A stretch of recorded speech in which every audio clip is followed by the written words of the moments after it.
And I'll just go ahead and start it off. My name is Daniela Ugalde. I'm also a Rush OTD alumni. I graduated with the class of 2024, and was as a student and as an alumni on the admissions committee. And something that I really thought of once I finished my time as Rush is how can we as alumni kind of give back to future OTs and students OTs? And I thought it would be kind of a great idea to start connecting not only again current students, but future students, anyone that's interested in OT, to kind of a network of people. And again, OT is so vast and broad that I really like the idea of kind of creating a series with different alumni that work in a variety of settings. So surprise, surprise, today's school setting. I actually happen to be a school-based OT myself. So this is kind of an exciting setting for me. But again, ultimately, just want to be able to have people be able to connect, answer their questions about OT. Again, sometimes they're very specific, sometimes they're very broad. I hope that you all get something out of today's Q&A. So without further ado, I will introduce our speakers. They can go ahead and introduce themselves. Just let us know your name, maybe what settings you practice in or what setting you currently practice in, and your cohort year. Sure, I can go first. Sorry, my voice is a little hoarse. I think I might have caught a cold from the first week of school. Um, my name is Emma Sims. I'm class of 2024, so I graduated with Daniela from Rush, and I currently work in School District 93, which is out in Bloomingdale, Carroll Stream area with both preschool and elementary. I'm in two different schools this year, and both in special education and general education. I can go next. Hi, everyone. My name is Sarah Pyle. I graduated in the class of 2020, and then started in schools shortly after in November of 2020. As you can imagine, was a strange time to start in schools, but I've learned a lot. So since I've started, I've done primarily elementary, but that first year that I was in the district, I was actually an OT sub. And when people got COVID and they were quarantined, I would go all around the district and cover for them. So I got to see pretty much everything, which was really amazing. And so I learned a lot of different things, but since that first year, it's been a little more steady. I haven't needed a sub since we're not quarantining or anything. So I've been at two elementary schools for the past 5 years, and then this year I'm doing more specialized classroom programming. What you might hear is self-contained, but then I've also always done general education support too. And I'm in District 203. I don't know if I said that. I'm sorry. In Naperville. Okay, I can go ahead. My name is Megan. I had to think about it. I'm like, oh gosh, what cohort was I? But I was the class of 2022, so I'll be starting my fourth year.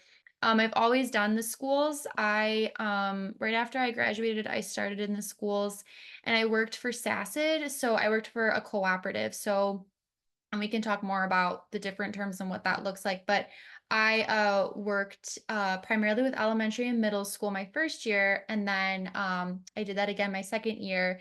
And similar to Sarah, I started working in self-contained programming, specifically at the cooperative level for our multi-needs classrooms when I was there. And now I live in a different state, so I practice in Minnesota now, and our model for OT looks quite different. So I do birth to my oldest is going to be 20. So it's a really wide range. It's cool because I get to do early intervention within the schools. It was a big learning curve, but I'm starting my second year here. Awesome. Thank you all. I will probably kick it off with kind of just like a general question, and then I'll turn it over um to the rest of y'all. But I would just kind of be curious if you guys are willing to share maybe what a day-to-day looks like to you, or maybe just like some general ideas of what school-based practice is to you.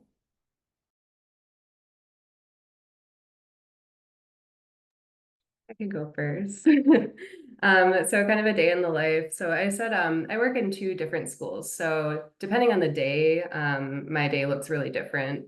So at one of the schools, it's all general education. And when I'm there, I'll go in, have like a little bit of plan time, maybe a meeting or two. And then I'm doing a combination of pushing into classrooms, consulting with teachers, and then also pulling individual students and groups of students. What I really like at that elementary school is we're a really collaborative team. So I'm doing a lot of co-treating. I run a group with the social worker and the speech therapist for a group of like 6 5th graders, which was really fun this year. And I often do co-treating with our school social worker to support self-regulation skills as well. So that's like a typical day at one of my gen ed elementaries. When I'm there on a meeting day, pretty much my entire schedule is meetings, and if I can pop out and catch up with students, I will. And then, so I'm in that school 3 days a week. And then the other school that I support specialized classrooms at, I'm there 2 days a week. And when I'm there, we do a workload model. So I am supporting two classrooms there pretty much the entire day. So I'm able to see their entire day, look at all the different functional skills, ADLs, really different than just kind of popping in, observing or pushing in, or just pulling a student for a group. You get to see everything. I'll run a group with the entire class, and then we'll run a rotation, and every student will come to me for about a 20-minute session. We'll wrap up the day, do a little bit of planning, and then kind of repeat that on the second day that I'm there. So like I said, it really looks different depending on the day, especially with your workload and your caseload. It might have you split between a couple different buildings. What's nice with my district and my supervisor is that they really let me figure out what schedule is going to make the most sense for my caseload and my day, um, so that I'm able to get to all my students that I need to.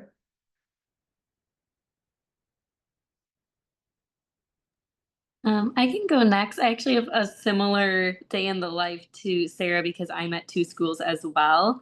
Um, Last year, this is my second year as a school-based OT. Last year I did it the 3 days and the 2 days, and this year I'm split evenly down the middle. So I have 2.5 days at the early childhood center, and then 2.5 days a week are at the elementary school.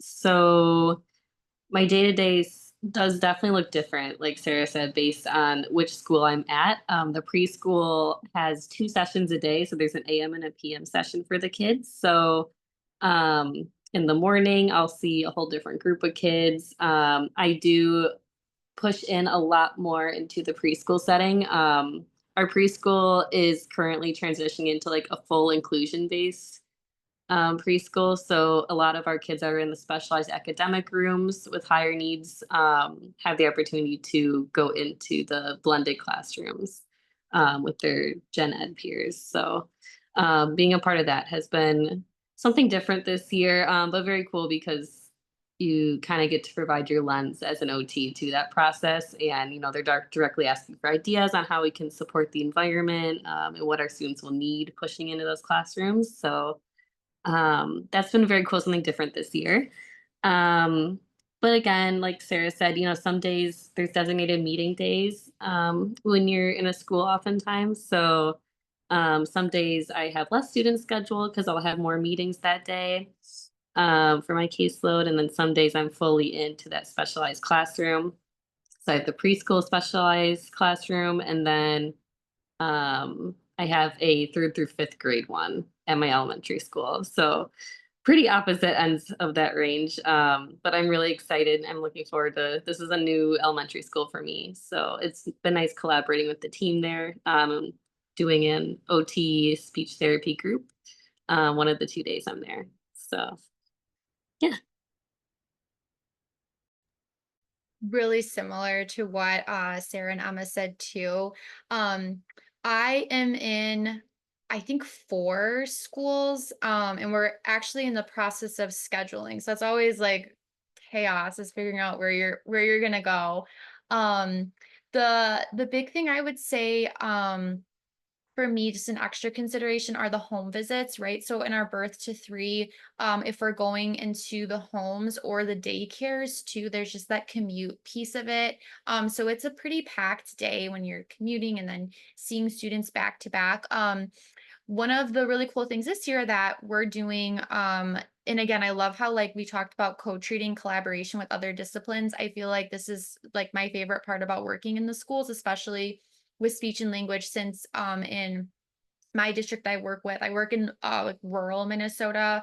And our cooperative, we only have speech as a related service. So it's speech and OT. There's no physical therapy or social work, which is a big change from Illinois. So a lot more gets put on us to do, which is a whole other story. But what's really cool and I'm looking forward to is with speech, we're going to be doing a life skills curriculum type programming out in the community. So that will be another piece that's part of the day. A big part when I was in Illinois too, that was part of the day to day was any type of like tiered support. So RTI was really, really big where I worked. When I was in Illinois, I worked, like I said, for a co-op, but I was in Elmhurst and Downers Grove. And it was a really, really big part was providing building support, be it, creating visuals or collaborating with teachers, with students who may not be in an IEP, as well as I would do 6 weeks of interventions with kids too. And that was again really, really big in Illinois, a big part of my day to day. Awesome. Thank you all for sharing just a little bit of a snippet of what your day to day is like. At this point, I will open it up to the rest of the group. You guys can feel free to type questions into the chat. You can feel free to unmute yourself, but yeah, please feel free to ask any questions, whether it's specific about the school setting itself or just OT in general. Happy to answer your questions.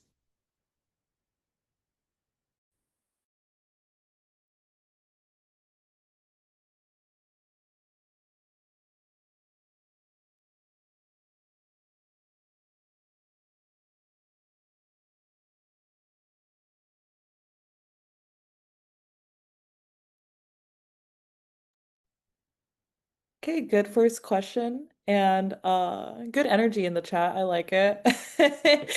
Um Question is, what is RTI? Yeah, I can talk about that. So, RTI is, you have your students who are who are on an IEP, right? And they're receiving services from us. And RTI is providing support to students who may not be on an IEP, right? But still are identified as needing support. So maybe they don't have an evaluation that's done yet, but a teacher has kind of flagged it and asked, for your input or special education, someone else's input from it. So for me, where I used to work, we had different levels and we had to fill out all this paperwork for when we would do it. So there was either the building support, right? So that might look like as an OT, I'm providing training for an entire building or paras or whatever, talking about sensory regulation strategies or fine motor support. And then the other big level that I would do would be like more targeted. So we had kindergartners and the teacher in the fall would say, hey, I have these 4 kindergarten students that are having a hard time with letters or pencil grasp or whatever. What strategies or support can you give to me to help these students, right? So at least where I was, we kind of have our eye on them. Where I work now, that's not the case. Like it looks very different. So I don't know, maybe if like the other OTs here of your districts look different, but at least where I worked in Illinois, it was a really big part of our caseload was providing this building support or, maybe like student specific support. Mhm.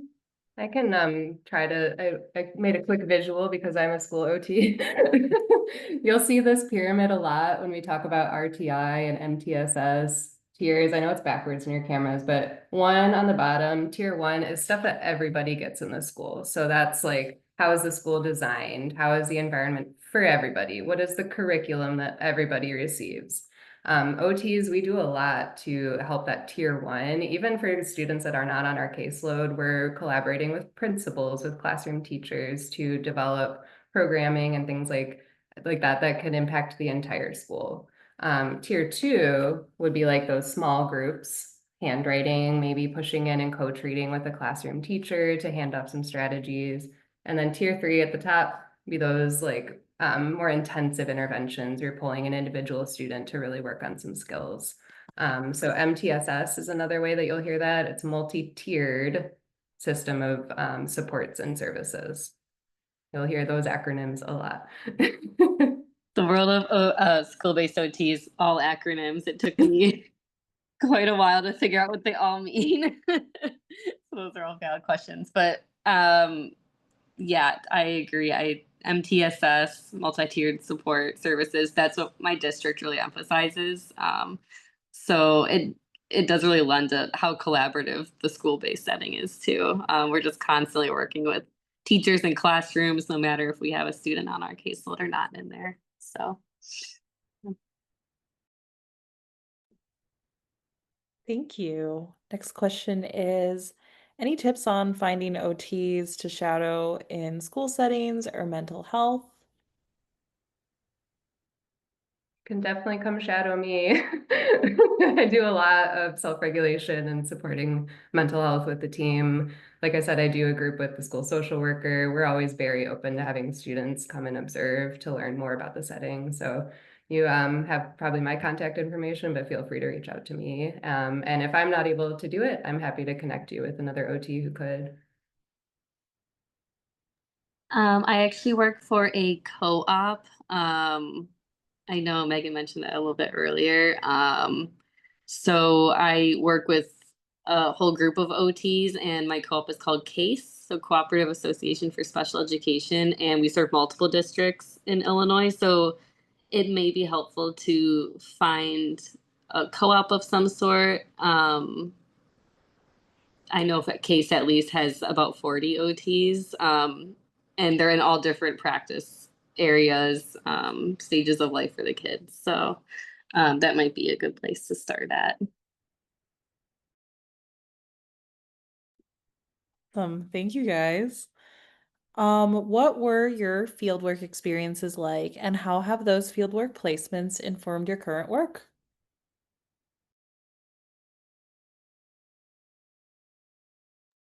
I can go ahead. So I guess like the disclaimer for this is I went into OT school knowing I wanted to do school-based OT. I was a paraprofessional before I went to OT school. So that's like a great work experience, just working with individuals with different types of differences. So I worked in Frankfurt for that. But for my field work, I went to school during COVID, so it looked a little bit different. So my first field work, my 1A was canceled, and we did like a simu case online situation. And then my 1B, I was at Loyola. I did acute care there. On my 2A, I was at Marion Joy, I think the neuromuscular floor, I think it was 2 West. And I actually really enjoyed that a lot. And inpatient rehab was awesome. And I did kind of think for a minute, oh, maybe that would be cool to go into. But my level 2B I did with the Northwestern Association. So that's a cooperative. That Rush has a partnership with.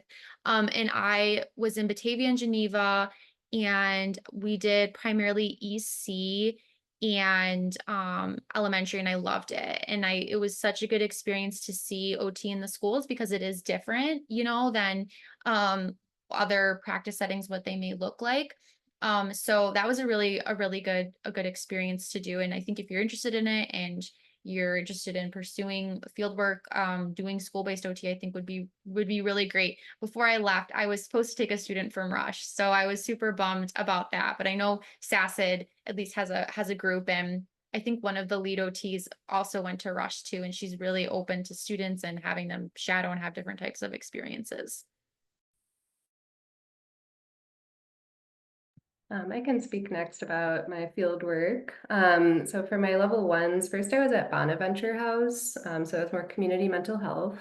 And then my second level one, I was at Easter Seals Academy in Chicago. So that was my first kind of real like OT school-based practice exposure, besides observations when I was applying. And then for my level 2A, I did acute care at UIC. I knew that, so I knew that I wanted to do pediatrics, but I also needed to like push myself. So I said, I'm going to do acute care for one of my level 2s, because if I don't do it, I'm never going to. And it ended up being like one of the most positively surprising things for me. And I had a fantastic time and I learned so much.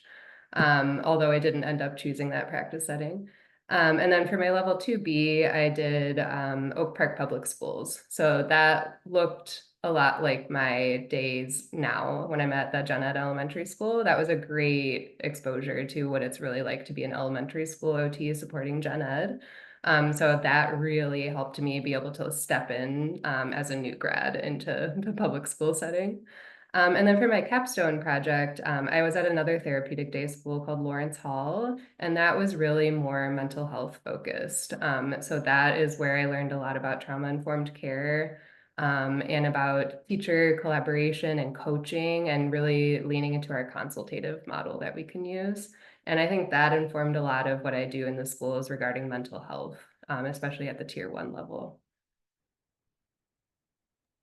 I actually, for my fieldwork experiences, had 4 completely different ones because I had no idea what I wanted to go into in OT school. I think school OT was like the furthest away when if you told me that when I started OT school, I would have been mind blown.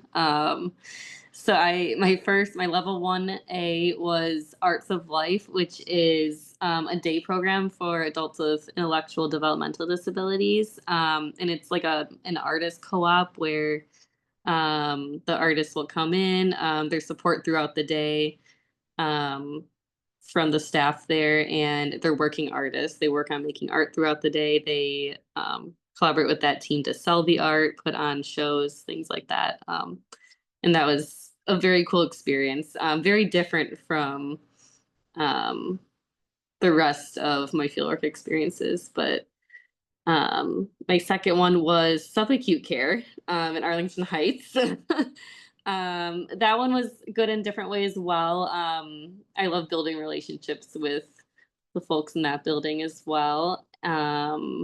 And then my level 2A was Shirley Ryan Ability Lab. I was on the spinal cord injury unit, which I was very intimidated by at first, but I actually loved inpatient rehab, and I was very close to picking it. Like Megan said, it's a very cool setting. So I really thought I was set on inpatient rehab, and then my level 2B was Schaumburg School District. It's District 93, I believe. Uh, Wait, not 93. 54. And I loved it so much. I was in the early learning center there with the preschoolers, and I loved everything about it. So I actually ended up going that route. So 4 completely different experiences. But I knew I was curious about school, so I put that as one of my preferences when we were picking out fieldwork sites. So if you are interested at all at schools, I highly recommend that because it's really nice to get in there and get a real feel for it. I'm impressed that everyone remembered their fieldwork sites. I was sitting here trying to think of mine. So congrats to all of you. What made you choose a doctorate program over a master's for those that did OTD? I can go ahead. I was really torn on this decision, but in undergrad, I was someone who's really drawn to research and the process of research. And so with the doctorate program, being able to develop your own research study and then go out into the world of OT and doing it, is a very cool experience. And I'm really glad I went for it. I did my capstone project at Garfield Park Conservatory, which is on the west side. If you haven't been there, you should really go. It's beautiful. But they have lots of community programming there. So I worked on revamping their accessibility modules that they train their new hires with. I went through the entire conservatory, walked around and did an accessibility report for them. And then I did my research study on they have a lot of different groups focused on environmental justice and training teens, young adults being like stewards of their community and their environment. So I did a research study on their quality of life and how participating in those occupations impacts their life. So it was very cool, very different from what I do now. But that's the cool part about the doctoral program is you can really go into an area that you're very interested in and do some research on it. And your work recently got published, right? It did, yes. It got published, I think, a month or two ago, which is also a very cool process. I didn't realize all the work that went into it, into the editing. We just kind of read a bunch of them in school and in grad school, you cite them, and then that's it. But it's really cool to see that process.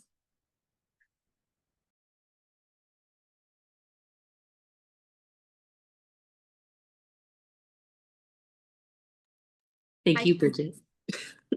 I can speak a little bit about the doctorate. So I loved Rush. Like I just loved everything about Rush. I did part of my undergrad at UIC, and I don't know, my memory is like escaping me, but I was helping with a research project at Rush in like the biomechanics lab.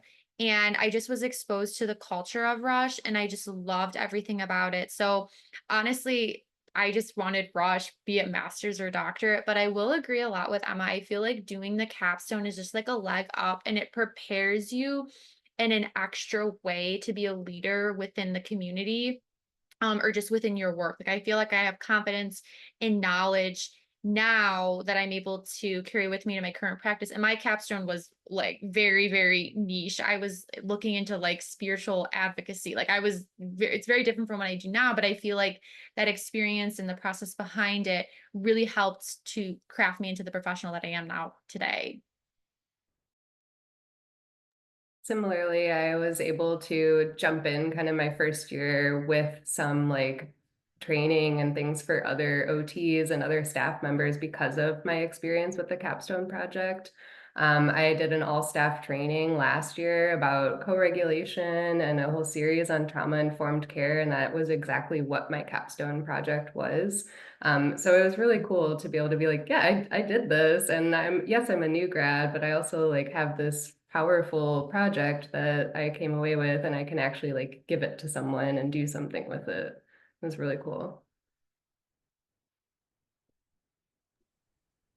I know we touched on this a little bit, but I did skip this question, so I'm so sorry. What experiences during your time at Rush best prepared you for working as a school-based OT, and in what ways did it help?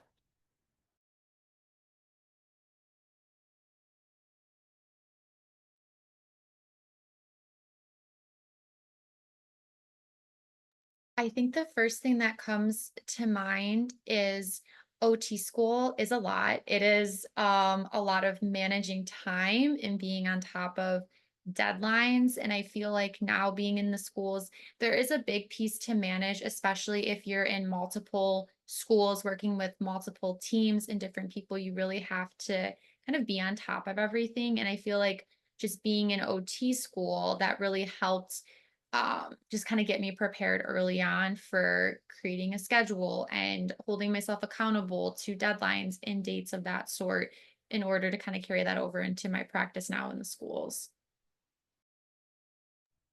I was going to say the exact same thing, Megan. I think the organizational aspect of it um, really prepared me for school-based OT.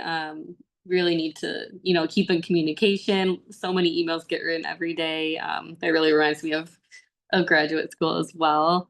And making sure you're on top of those schedules and um, yeah, so totally agree with that. We had like our institute days, like before the kids come to school, they gave us a bunch of supplies in a bag and said, come up with an activity, like as like a bonding activity or like, how to like create creative things for our students. I'm like, I think we did this in Becky Ozelli's class. Like I think we took random objects and made an intervention with them. Um, so just being flexible and being creative and being able to manage your time, I guess, to sum that all up.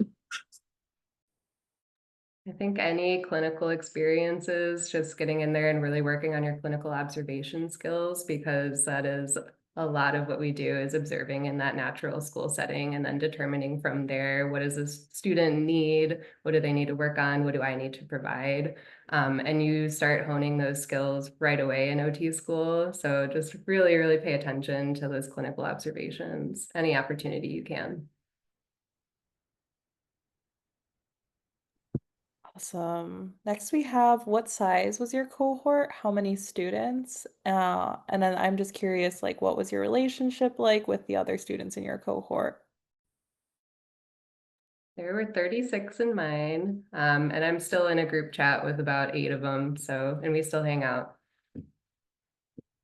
Good group. I think ours was 36 as well. Correct me if I'm wrong, Daniela. Danielle and I were in the same cohort and we're still super close, along with a few other of our cohort members. We still hang out, chat all the time. Made some lifelong friends at Rush. I also was 36, so I wonder if that's a trend. It's a nice size of a class too. Like I mentioned, was in OT school during COVID, but despite that, I feel like, we were still able to maintain friendships and all of the things. I just was talking with one of my OT friends from school a few days ago, and my cohort, only her and I wanted to go into the school. So it's kind of funny, but she's not in the schools, and there's a lot more girls in my class who are in the schools now. So kind of funny what ends up happening after you graduate. Yay. Makes me happy to see that relationships continue. Next question says, I assume that school-based OT only occurred within the school building, so I was interested when you mentioned experiences in the community or home settings. What do those outside experiences usually look like, and do they vary a lot between different school districts? I can speak to the home one, and that's again the huge caveat with that is because I don't practice in Illinois anymore. This is like a Minnesota thing. But if you're also not from Illinois or you move, definitely check your state practice act for OT, because within school-based OT in Minnesota, home visits fall within there. So that's just really kind of unique situation for me right now. I know Nebraska, like my OT friend, she said Nebraska is the same. I think just in more rural, and then I work in schools, and in areas that are just lower socioeconomic status, there's just not access. Like we don't have private OT clinics. Like we have to kind of again hold this position of doing the EI stuff. So that's kind of just unique to my specific situation. If you had more questions, if you're not from Illinois, please, I would be more than happy to talk about that too. Um, but with community, I'm curious what the other girls have to say too. So even in Illinois, when I worked in my multi-needs classroom, they would do weekly community trips, which was amazing. They would go every single week out into the community and work on life skills. They'd go to the park, they'd go to out to the store to buy stuff, things like that. And where I work now, we're trying to mirror that too, because that doesn't exist. So kind of what our model is looking like, speech and I have decided, is every other week we're going to go out into the community and go buy things at the grocery store. Then we're going to go cook them in the kitchen and, go to the post office, work on mailing a card, things of that sort.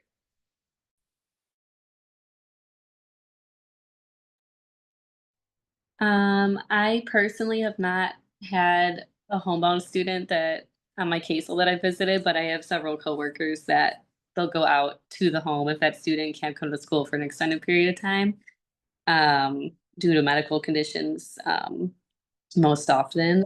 But um, I did get to shadow one when I was in field work, which is a very cool experience, going into the home. But I think that community-based idea is super cool. My kids are a little young for it, at the school I'm at.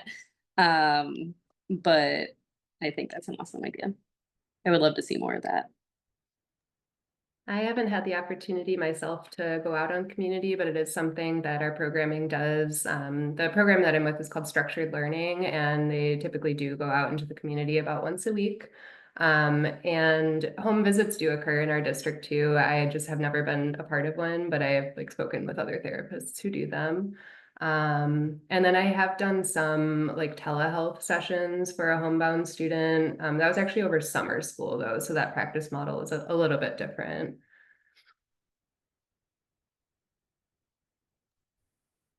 Next question asks, how does field work placement work? And I'm happy to fill in the gaps wherever needed.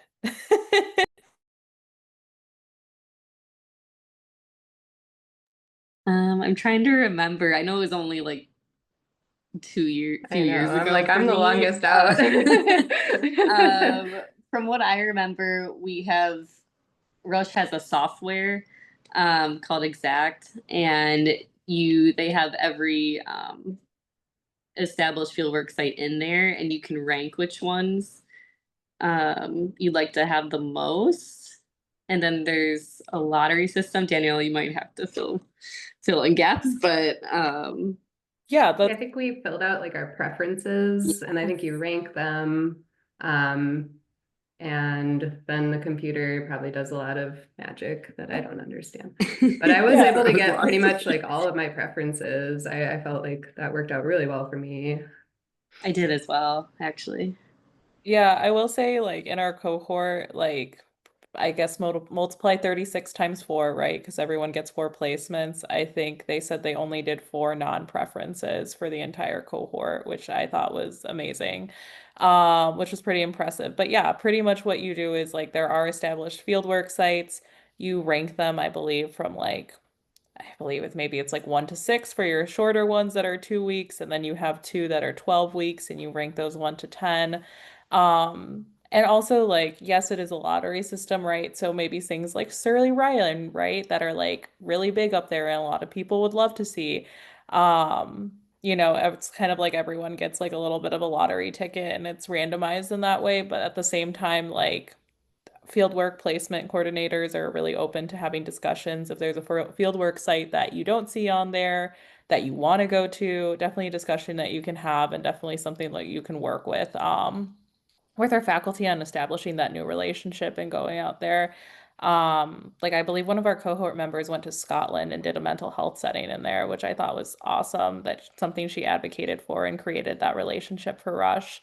And in addition, like you were just welcome to have like conversations with like faculty members. Like I remember going to them and I also knew that I wanted to go into the schools and I was like, hey, this District 54 one sounds really cool. I would really like for this to be like one of my options. Like, what do you think? Or at least one school setting. And they were very open to like hearing me and being like, yeah, like we'll definitely get you at the very least like a pediatric setting, so that you can have those experiences. And then I ended up getting 54 and actually hung out with Emma quite a bit there. But that's pretty much how the gist works for fieldwork placement. So again, like as much as yes, it is a lottery system, there's a lot of collaboration, a lot of behind the scenes that go to it. And again, just kind of like our speakers have said, like being open to a variety of experiences, like somehow we all ended up in schools, but not to say that all of our experiences were solely in schools or solely in pediatrics. Like they're in a variety of places so that we can learn a variety of skills.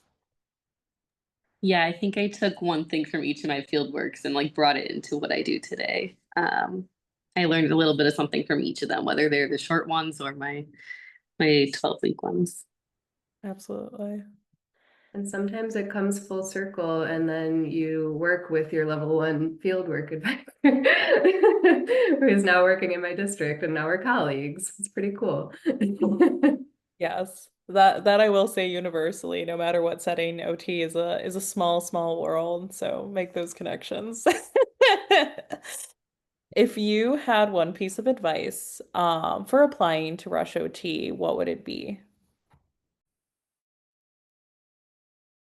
I think it was important advice for me to hear when I was applying to schools, because I applied for quite a few, including Rush, was taking those interviews as you're getting to see if the school's a good fit for you as well. It's not just a one-sided, they're looking at you, you're also looking at them and seeing, if their values align with yours, if the experiences are something you're looking for. That helped me out a lot because it was a little bit overwhelming and daunting to go into those. I would say, too, in your applications and again, even in your interviews, like let your voice and your passion shine through, right? And really highlight why you want to be an OT. And if there's a personal experience tied with that, I would definitely speak of that, like showing who you are And then, yeah, just like Emma said, like you're just as they're interviewing you, you're interviewing them and like go where your gut says the right fit is, you know? Just don't be afraid to ask those questions. I know everybody says it, but really, like, that's why you're there. What do discussions with professors look like? Are they open to one-on-one conversations, collaboration, or criticisms?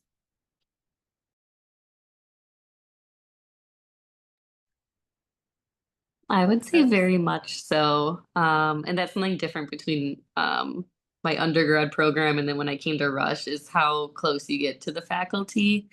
Um, you are assigned a faculty mentor as well. So you have those one-on-one check-ins built in, but then they're also just really make themselves available. At least in my experience, like I would have a lot of one-on-one discussions on what my capstone is going to look like. Or they're just checking in, on how you're doing mentally. Like, are you overwhelmed? Do you need more support? Um, they were just always willing to check in with me, and I really appreciated that. Yeah, I think what's nice too, especially depending what undergrad you're coming from. I did my undergrad at U of I and UIC, so really large universities, and you're just kind of a number, right? But in OT programming and at Rush specifically, like you like have a name and they know you. And I love how you brought up the faculty mentor too. I was like, "Oh my gosh, how could I have forgotten that?" I think I forgot when she retired, but Sarah, you would know. I had Linda as my mentor, and she was wonderful. She probably came and guest lectured, I'm sure, for you guys, but yeah, she Linda's just a gem. yeah, like heart and soul of the program when I was there. So it's just really special. Even just talking about it now makes me smile, and that just indicates the relationships that you have with professors. Yeah, a lot of the professors that I had are no longer at Rush because I was, there in 2020. But really, like the entire group is amazing. We still keep in touch. I'm like Facebook friends with a lot of my professors. We text now and then. So like we really developed close relationships. And they'll always be my mentors, but now they also are my colleagues too. I will say on that note, I do actually appreciate how you're like, yeah, they're my colleagues now. Yeah, they were mentors. I will say like that's the biggest shift for me in grad school, was seeing the professors more as like people that I could work with and work alongside with, more so than like people I'm studying under. And I feel like they did a great job of like fostering that relationship and like wanting to collaborate and wanting to hear your perspectives, right? So even if there was something you're like, oh, hey, like I appreciated that lecture on that, but like maybe in the future, like you could touch more on this, or like, like they're also constantly looking for ways to grow and to improve, not only like the material being taught, but also like how it's being taught and how we're being engaged in the material. So I would also say like yes, as much as like they are wonderful people, they're also like constantly seeking how to grow, right, and how to be better so that you're receiving the best education possible. Yay, faculty. What values were emphasized in the program while studying occupational therapy at Rush? Definitely collaboration. And I come back to that in school-based practice all the time. We are very interdisciplinary. I cannot recall the name of the course because I took it in like 2017. But you take like a course where you do a project, and correct me if this is not in existence anymore. But we did like an interdisciplinary team project with a community member. And that was a great way to learn about our respective team members, nursing, PAs, speech therapists, all sorts of different people that you'll work with, kind of regardless of the setting. And sorry, I lost my train of thought. But definitely we continue to do a lot of collaborating in schools. I totally agree. I also, what came to mind when you said that was hands-on experiences. I think that's something that's really emphasized right away at Rush. You have your practicums where they send you to Rush's different medical centers, different types of settings OTs can work in. They do that right away your first semester. And then, like you said, those they have community members that are ambassadors, and they'll come in and you'll do like a project with them. And it's all different community members with different disabilities, different lived experiences. And I thought that was really a cool thing to be part of. Um, and yeah, just like constantly, like we were collaborating. We didn't have a project with speech SLPs. I think that would be really cool to have. I remember we did have one with nursing though when they were teaching us vitals. And it's just such a collaborative, very hands-on environment. They really emphasize that. I would say what comes to mind for me is just development of being a leader, right? And like all of even just like what was mentioned too, just the more and that was something that attracted me to Rush specifically was the practicums because that's just an extra layer, right? And certain OT programs, like every OT program looks different and just the more hands-on you can be and understanding what type of learner you are, like I learn best by doing. So being able to do 4 field works and then 3 additional practicums as well is just going to set you up for better success and teach you how to interact with different people, right? And help expose you to different ideas. So that's a big value I really appreciated from Rush.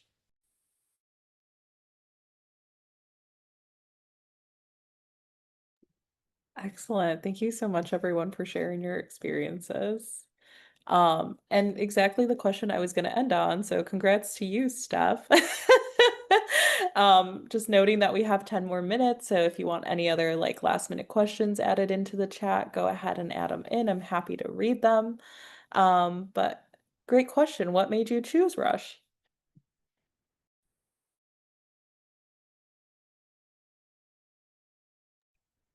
I think, I mean, like what we just said, the values that I saw in my interview with Rush really set it apart for me. I knew I wanted to be in the Midwest. I grew up in Wisconsin, but I went to school in Chicago.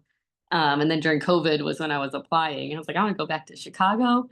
But there's quite a few schools around the Chicagoland area, so going to that interview and seeing that they really value hands-on learning. They really appreciate getting you a diverse range of experiences.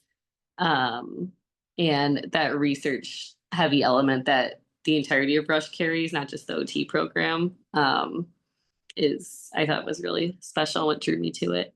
I also had my college roommate and close friend um, had got a lot of chronic illness treatments at Rush, and she was always hyping up Rush to me. She's like, "Rush is the best, it's best doctors, best nurses, best medical staff. Everyone's really caring there." So that I think already in my head, I was like, "Okay, this is a place that really cares about their patients and research based practice." So yeah, a lot of different reasons, but Rush was great. Yeah, I'll add, I think like having the hospital a part of like attached to it, it makes a huge difference. We know that you're gonna have access to a lot more experiences, like those practicums we start right away. So just having like access to all of kind of how far Rush reaches, they can just connect you with so many different resources in the community, different professionals. The research that they're doing is amazing. So it's just a wonderful institution it's a privilege to be able to access. I think the other thing too about Rush, and I didn't know this at the time I was applying, but just in hindsight for advice for people who are thinking about applying there, Rush is really supportive and wants you to do the thing that you want to do. So with my capstone, like I mentioned, my capstone was very niche. Like I was doing spiritual advocacy. So I was working with the Catholic Church to explore perceptions of inclusion for individuals with disabilities within that institution. And right, like I was nervous to bring it forward. Like I really wanted to do this. And I told professors and we just went with it and we did it. So if there's like an area you're like, hey, I'm interested about this, I always felt super supportive by all the professors and just Rush overall. So just something to keep in mind that I didn't know before I went, but in hindsight, like they're very supportive and want you to be the type of OT and have the type of experiences that you want to have. I think being in a city like Chicago too, I should mention. I don't know where everybody is located, but there's a lot of things that you can access being in a major city like Chicago. There's tons of clinics, there's schools, there's hospitals. So those field work placements, I feel like we have a lot of opportunities here.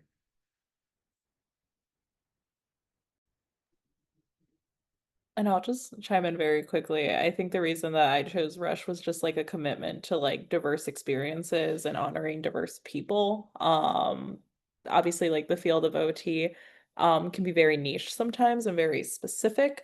But it's an ever-growing field like a lot of other medical fields, and that I appreciate about it for its sense of like inclusion and advocacy and service. And I will say that like I think Rush does a wonderful job of trying to connect with a variety of different communities and having you think of like a variety of different perspectives, whether they be cultural, whether they be personal, whether they just be different practices. Like, I think they do a nice job of trying to expose you to as many different people. And like you said, like a city location just makes it so much easier, right, to have that access. But really, like, think about, okay, like, what if, you had a different cultural belief? What if you had a different religious belief? What if you didn't have access to that? What if you had a different socioeconomic standard, right? I do think that Rush does try to push you out of your comfort zone to think about that, to make sure that your care is as accessible to as many different people as possible, right? And like, how can you as a therapist help facilitate those relationships, but also be a support for people, as well. So that's one of my favorite things about Rush. Any last minute questions? We still got like 5 minutes.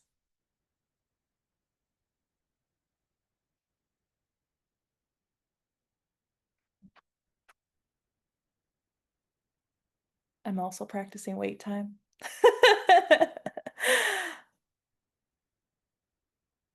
Oh, great question. Are there scholarship opportunities to help you pay for tuition?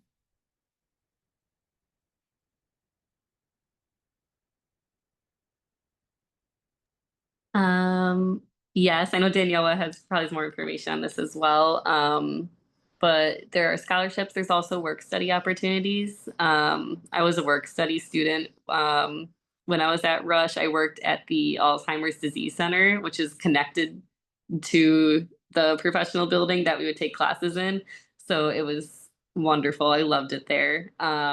It was a study for not just it was like a hub for Alzheimer's research, but it was also I worked on an NIH study, and we would kind of call potential participants and recruit them for it's called All of Us. I will get into the details of the research study, but it was cool because it was also research based. So work study is available, and there's also scholarships through this overall Rush Academics and then the OT program as well.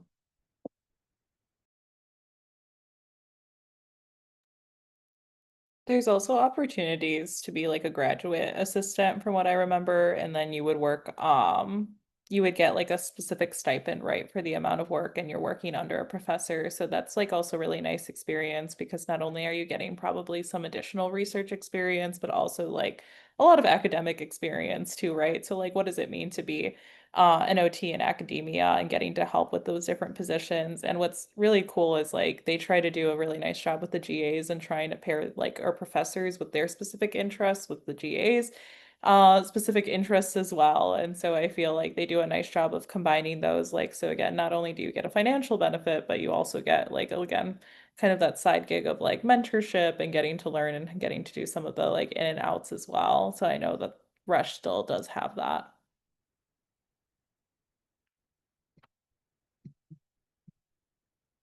And then we also have, are there any differences for in-state and out-of-state tuition? I can go ahead and answer that. I believe that there is not, just because we're not a state school. So I believe that it is standard for all, but I would definitely double check with OT underscore admissions, and you'll meet a lovely woman named Michelle, and she will answer all your questions. And Michelle is also part of the reason why I chose Rush, because she was super helpful and super responsive and just a ray of sunshine. So Shout out to Michelle McFallen. I was gonna say Michelle always has the answers to everything. She sure does. Yeah, and I applied from Wisconsin back in 2021, and there wasn't a difference, and I know that because I was looking at UIC, and there was a difference because it was a state school. So as far as 2021 is concerned, there's no difference. But yes, check with Michelle. Wonderful. Anything else from anyone? Again, I love these questions. I appreciate everyone's participation. Like, you guys have just asked amazing questions with amazing insight and touching on so many different parts, not only from the experience as an OT, right? But what does it mean to be an OT student? All that great stuff in the middle.